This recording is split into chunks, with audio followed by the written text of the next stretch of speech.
Hello po, kamusta? Ako si Red Quaresma at welcome back sa aking channel. At kung bago pa lang kayo sa aking channel, huwag niyong kalimutan na mag-subscribe at sipain na rin yung tiny bell button dun sa baba para updated kayo kung meron ako mga bagong video na i-upload dito sa aking channel. At para sa video ito, another reaction video na naman ang gagawin ko. So magre-react ako guys dito sa cover song ni Nevin. And sobrang excited ako guys na mapanood tong performance niya, itong cover song niya. I'm a huge fan of Nevin since The Voice Kids. Sobrang gustong-gusto ko talaga siyang kumakanta. Kasi pag kumakanta talaga si Nevin, no, sobrang napaka-pure tapos nanggagaling talaga sa heart. Napakagaling niyang kumanta. Talagang pag kumanta na siya, daman-dama ko talaga yung pagkanta niya. Tagos sa heart. Ganon. Alright? Ang dami ko sinabi, no? Okay, bilang tayo guys. 3, 2, 1, go. So, here we go. When I find myself in times of trouble, Mother Mary comes to me. Grabe yung emosyon, no? Speaking words of wisdom, let it Grabe be. yung vocals niya, no? Sobrang ganda. And in my hour of darkness, she is standing right in front of me. Wow.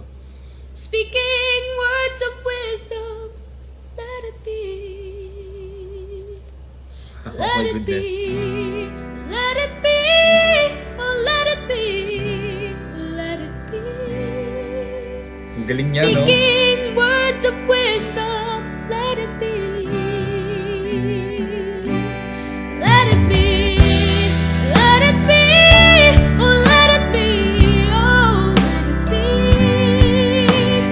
Speaking words of wisdom, let it be. Galing. Sobrang galing.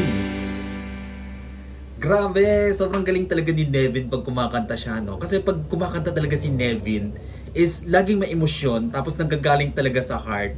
And then magaling siyang magkwento ng kanta. Kaya tayong mga tagapakinig sobrang tumatagos sa heart natin and sobrang na-appreciate natin yung pag-awit ni Nevin, 'di ba? Kaya nga sinuportahan ko talaga siya guys nung The Voice. Sobrang na-amaze talaga ako pag nagpe-perform si Nevin. Kaya supportan po natin si Nevin. Alright, kung nagustuhan nyo to guys, bigyan nyo ito malaking likes, mag-comment kayo kung meron kayong mga request na video na pwede kong gawin dito sa aking channel.